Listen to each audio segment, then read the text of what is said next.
The unstoppable force that is Donnie Yen has been churning out a heft of films in the past decade, and there is no signs of slowing down. Closing 2019 saw the release of the final chapter in the Ip Man saga, Ip Man 4, the finale, and now we have Enter the Fat Dragon opening 2020 to coincide with the Chinese New Year festivities. Enter the Fat Dragon sees Yen donning the fat suit and is a loose remake of the Sammo Hung film of the same name, while Sammo Hung's 1978 Enter the Fat Dragon was endearing because girth is literally Sammo Hung's trait. With Yen's fat suit, it's more like a gimmick and a marketing ploy rather than a genuine reason for Yen to have those extra pounds. Yen plays Feilong Joel, a police officer who is obsessed with saving people, and it has become a problem with his fiancée Chloe. While at a bank, Feilong witnesses a robbery. His hero antics means that he pursues the assailants and ends their thieving days by accidentally crashing into a police station. His antics results in his demotion to the evidence room and his fiancée leaving him. His days in the evidence room results in Feilong putting on 200+ pounds due to his obsessive snacking. One day his good friend and former colleague Xing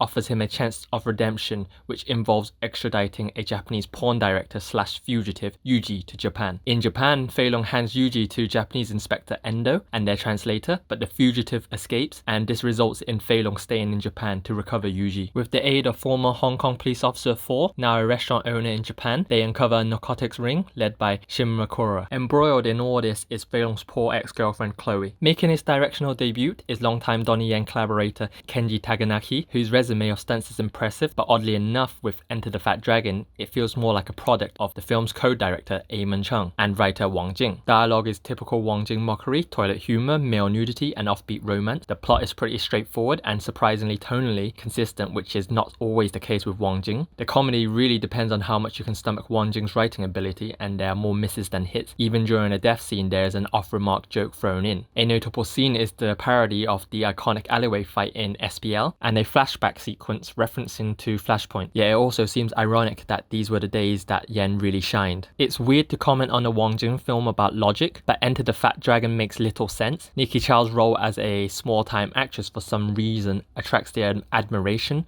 of the criminal grandfather, and she is recruited to attend their promotions in Japan, and coincidence would have it, everyone crosses paths. The film spends an awful lot of effort in drilling the idea of Yen being a hindrance, and everyone is screaming at him that he is not needed, or that even without him the world would continue. Even his fellow officers scream the same thing. Kenji's signature is really evident in the fight scenes where shots are wide and edited with great coherency. Along with Kenji, fights are choreographed by regular Yen cohorts Yang Hua and Yu Kang, who has worked with Yen on Iceman 3D, Wuxia, Kung Fu Jungle, and Special ID. With Enter the Fat Dragon, Fat Yen does not really lend itself to anything unique, with fights being a pretty regular Yen affair. Yen utilizes his trademark kicks and grapples as well as a host of legs around necks maneuvers. The opening is a bank robbery that transitions to Yen in pursuit of the robbers who are in their getaway van, and then the fight within the vehicle. It's a brief fight between Yen and Yonghua, but it favors comedy more than action. Around the 40-minute mark, Yen takes on a group of black-suited yakuzas, which is short and has some moments of classic Yen punching and kicking combinations, but soon it resorts to him evading his attackers by running away and parkouring himself to safety. The midway mark, Yen teams up with Wong Jing in a fish market brawl, but the fight is constantly interrupted by Wong Jing's antics. Nearing the end, Yen takes on a group of henchmen that again employs the same punch and kick parkour tactics, with Yen artfully doubled for the impressive parkour skills. The finale sees Yen taking on Tetsuya Watanabe, who possesses some very impressive kicking skills. The choreography on display is creative but hindered by so many moments of starting and stalling. The fight is constantly interfered by his girlfriend. The crescendo sees the fight devolving into a ridiculous showdown on the exterior of a high-rise building, with the fight disturbed by Louis Chung and Jessica Zhang in a horrendous and rather pointless CGI helicopter moment. Sets and props are not always convincing, with the interior of a plane constructed that has too much legroom, a bank looking rather sterile, and a police station that is textureless. The constructed Tokyo street is impressive in scale but looks far from authentic and absent of life. The scarcity of pedestrians and lack of vehicles do not help any matters, and with a good portion of the film taking place in these barren streets, it feels rather hollow. Then we have the props that look rather phony. A mid-section dog attack utilizes an obvious fake dog and a giant dead fish that looks rubbery and devoid of any weight. The makeup used on Yen is flattering to the actor, giving Yen immaculate skin, but makes the already obvious fat suit more prominent. Bruce Lee is only referenced fleetingly, with no actual purpose other than fan service, and the Bruce Lee musical cues is rousing if occasionally repetitive. Credit to Yen for constantly reinventing himself and breaking away from his cool stoic persona.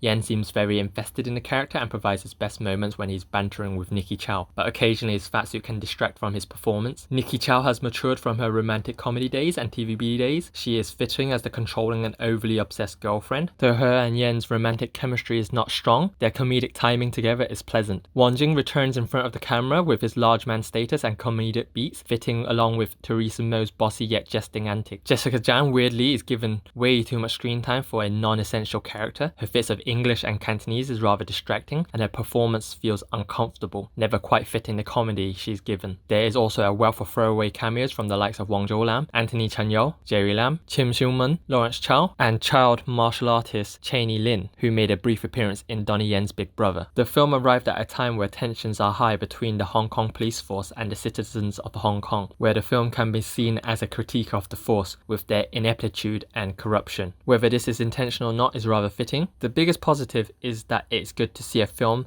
in this day and age that does not pander to the Chinese audience. With all these negatives piled on to Enter the Fat Dragon, it is still a fun film to watch, which does not take itself too seriously and contains flourishes of Donnie Yen's signature skills.